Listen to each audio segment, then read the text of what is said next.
Tadı iyidir.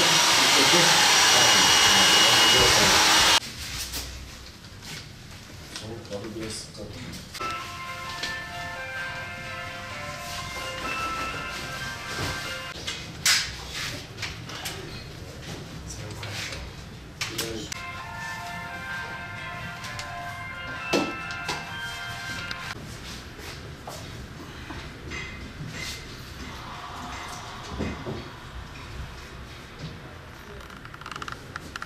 Çocukluğumdan beri berberliği yapıyorum. 7-8 yaşından beri berberliğe başladım. Halın önünde esnafım. 20 sene yakında berberliği yapıyorum. 20-25 sene yakın.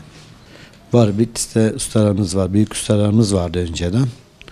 Şu büyük ustalar vardı. Bitlis'te doğuya kadar hitap edecek kadar sanatkar ustalarımız vardı. Şu an hiçbir şey yok. Çırak yok. Şu an ekonomik krizden dolayı gelen işçiler, çıraklar sanat istemiyorlar, para yönüne istiyorlar. Para istiyorlar, özellikle para istiyorlar. Paramız olduğu zaman işe başlarız. Önceden biz berberliğe başladığımız zamanlar sanat isterdik. Şu an yeni gelen elemanlar hep herkes para yanından konuşuyorlar. Sanat istemiyorlar. Güzeldir. Rızkı, güzel bir parası da var. Güzel para kazanmak istersen güzel bir paramız var işin içinde. Bu şehirde biraz zorlaşmış ama büyük şehirlere çok güzel, mükemmel bir paraları var. Aylıkları 8 milyar, 9 milyar, 10 milyara çıkan paralar da dahil var. Kazançları, sonra kar. Bütün gelirler çıkarttıktan sonra. Şu an yok. Şu an berberler için eğitim açımından hiç kurslarımız yok. Biz kendi başkanlarımız var, kendi ustalarımız var. Çırak lise yetiştirmeye çalışıyoruz. Yoksa kursumuz yok. Bir diploma vermeleri için biz kurslarımız vardı. Onları da iptal ettiler şu an.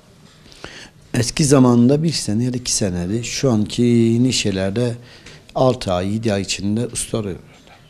Şu an Bitlis'te vurulmuyor. Ve her iki yerde çırak ve halife boşluğu çok var. Şu an Bitlis'te berberlerin ölüm şeyleri yazılmış. Sanat ölmek üzere. Berberlerde bütün sanatlar. Önce de berberde çırak vardı. Ayakkabıcıda vardı. Bütün işlerde vardı. Şu an Türkiye genelinde sanat diye bir şey kalmadı. Sanatı yapmıyorlar. Herkes ekonomik krizden dolayı, işten dolayı paranın peşine düşmüş. Sanat diye bir şey kalmadı ülkemizde. Tek Bitlis'e ait değil. Bütün Türkiye'ye ait. Her yere gidin, her ustaların bir çırağı olması lazım. Şu an çırak diye bir şey kalmadı.